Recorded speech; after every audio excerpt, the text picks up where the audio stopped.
So if you love a good seed haul video, then you are in the right place. If you're new around here, then hi, I'm Curie, and my goal is to help you grow the most food that you can in your small but mighty garden. I am always looking for new companies to try and new seeds to test out. So I'm pretty excited to share with you guys some seeds that I got from this company, Northern Wildflowers.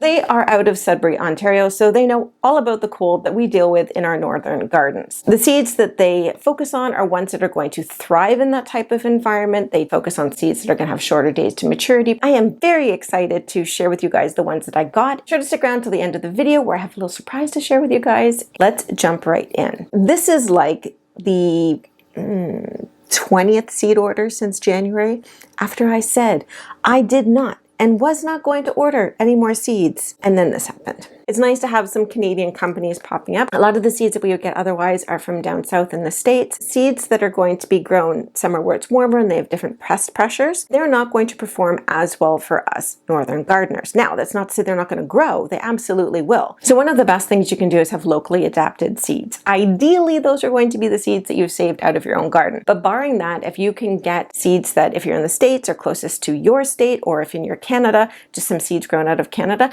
they are going to perform better for you than seeds from somewhere else. These brulee butternut squash, they are 100% Canadian seed, and it says produces high yields of uniform stout fruits which have a rich and savory flavor with the right amount of sweetness. These ones are full sun and they are going to be 95 days to maturity. Next, we have the tequila sunrise pepper. So these guys, they are really pretty. Sturdy plants with 5 to 6 inch bright orange carrot shaped crisp sweet peppers with just a hint of citrus. These ones are also full sun and they are 75 days to maturity. We are in the beginning of June and I have about 100 days left until my first frosts. More than enough days to even start these outside from seed, which I'm going to do as soon as I finish shooting this video, as well as these because these only take 75 days.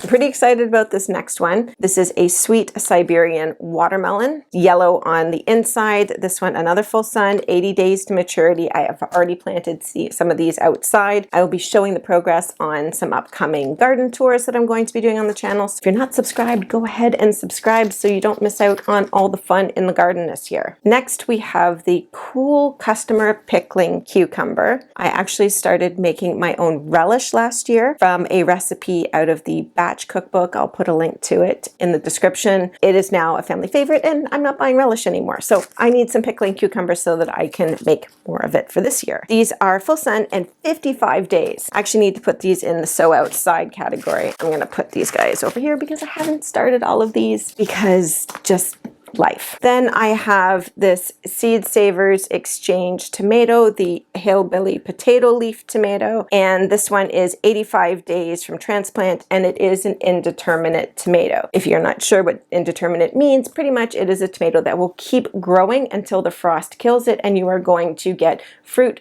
throughout the entire season, versus a determinate tomato, which is going to grow to a more determined height. They tend to be shorter and they are going to set almost all of their fruit at the same time. Typically, you see tomatoes that are used for sauce be determinate so that you have a lot of tomatoes to make sauce. This is kind of cool. I have some wild blackberries that I'm going to be trying out. I already have some other blackberries in my garden, but I thought I would try these. So they are 4 to 6 feet tall, and the edible berries ripen from July to September. Then we're going to get into another stack of seeds, and you'll find out why these ones are different in a minute. I have the Genovese zucchini. This is full sun, 55 days to maturity. So this is a good one to plant a little bit later on, like later into the summer, so you get a harvest of zucchinis later on. We also don't want to focus just on growing food. It's also good to focus on growing some flowers that are going to bring in pollinators, even better if they are medicinal or edible flowers. But one of the ones that I am growing is this wild bergamot. So this one is full sun to part shade, and it's good for zones 3 to 9.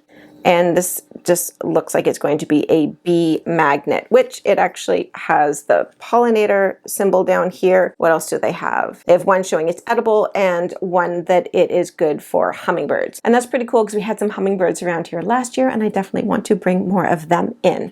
Keeping on with that pollinator theme, we have the anise hyssop, and this is something that the bees just love. Grew this last year and literally it is a bee magnet. This one is also also full sun to part shade and zones 3 to 6. This one's kind of exciting. So these are the nodding wild onions. They are good for zones 3 to 8. Good for pollinators. So you can see it makes a little flower head there. So the entire thing is edible. You can eat the flowers, the stem, the bulb. It's a native variety that is related to onions and garlic. So you really have to wait until the second year before you start to harvest it because it looks pretty much like grass to begin with. But after that, you can harvest it and it comes back year over year. So I am excited to add this to my gardens. Next, we have the long red cayenne pepper. This one is full sun, 75 days to maturity. And this one comes in at about 30,000 to 50,000 on the Scoville units. It is excellent for drying and turning into chili powder. And then we have the farthest north tomato. This one is a red cherry type tomato. Are you ready for this? It reaches maturity in 40 to 50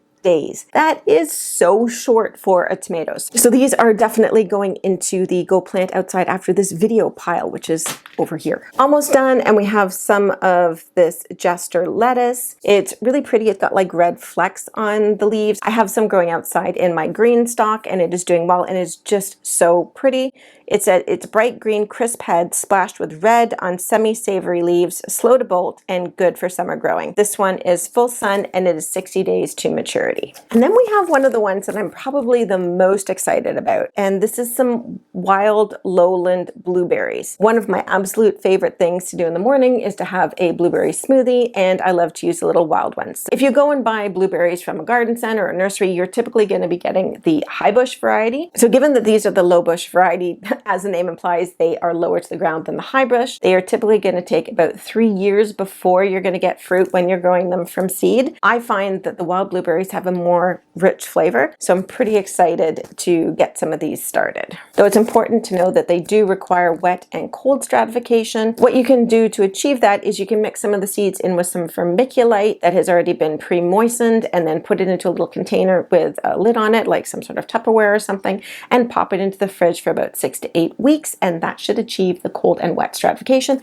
so that you can grow some epic blueberries. And I promised you guys a little bit of a surprise. So Northern Wildflowers reached out and they gave me this lovely folder and all of the seeds that I mentioned in the second part of the video. So that is the farthest north tomato, the jester lettuce, the nodding wild onions, the anise hyssop, the wild lowland blueberries, long red cayenne, wild bergamot, and the Genovese zucchini. And these are the ones that I selected for them to send to me, and they gave me a second set to give away to one of my subscribers. The other thing there is in here is a $20 gift card to go and get yourself some more seeds. So this is going to be open to anybody that is in Canada. So I will put a link down in the description to my Instagram. You can jump over there, like, subscribe, and share the post with somebody else, and I will pick one Canadian winner. I hope you guys enjoyed this short seed haul from my new find, the Northern Wildflowers. I need to go outside and get these guys into the ground. And if you want to check out another video, you can check out this one on my seed haul from Baker Creek and Am I Gardener.